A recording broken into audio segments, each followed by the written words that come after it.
बच्चों, आज हम लोग कूलम्ब का नियम पढ़ेंगे। क्लास 10th और 12th के लिए, दोनों के लिए इम्पोर्टेंट है। तो जैसा कि हम लोग जानते हैं बच्चे, कूलम्ब साहब ने एक नियम दिया। कूलम्ब साहब ने क्या दिया? एक नियम दिया 2 पॉइंट चार्ज के लिए। किसके लिए दिया? 2 पॉइंट चार्ज के लिए। और कूलम्ब साहब ने शर्त रखा कि जब 2 पॉइंट चार्ज लेंगे और वह 1 मीटर की दूरी के नजदीक हो, तभी कूलम्ब का नियम क्या करेगा? काम करेगा। कूलम्ब साहब ने कहा किन्हीं 2 स्थिर बिंदु आवेशों के बीच लगने वाला आकर्षण तथा प्रतिकर्षण बल, यानी कि जब आवेश होगा तो आवेश में क्या होगा? या तो आकर्षण बल होता है या तो विकर्षण बल होता है। तो कहता है बल दोनों आवेशों के परिणाम के गुणनफल के समानुपाती होता है। तो कूलम्ब साहब ने क्या कहा?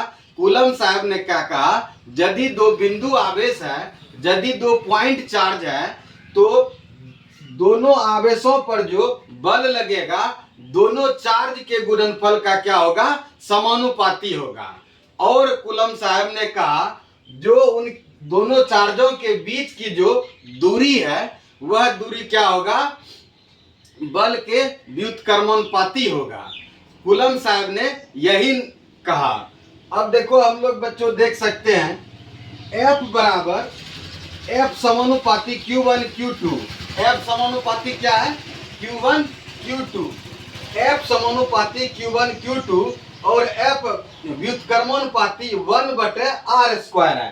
तो हम लोग क्या करते हैं, जब समानुपाती का चिन्ह हस्काते हैं या समानुपाती का चिन्ह जब हस्काते हैं, उसके बदले में कोई कांस्टेंट मान लेते हैं। उसके बदले में हम लोग क्या करते हैं? कोई नियत मान लेते हैं। नियत मान लेते हैं और हम लोग क्या करते हैं, जब समानुपाती को घसकाते हैं तो F बराबर K Q1 Q2/r²। अब देखिए K का जो मान होता है, कूलम्ब साहब ने बताया 1/4πε0। एप्सिलॉन नॉट क्या है?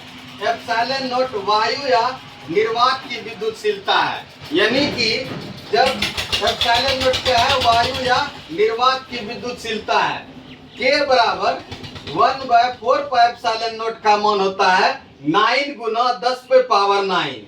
तो हम लोग जब कोई न्यूमेरिकल बनाते हैं या कोई प्रश्न बनाते हैं तो F बराबर 9 गुना 10⁻⁹ Q1 Q2/r² होता है।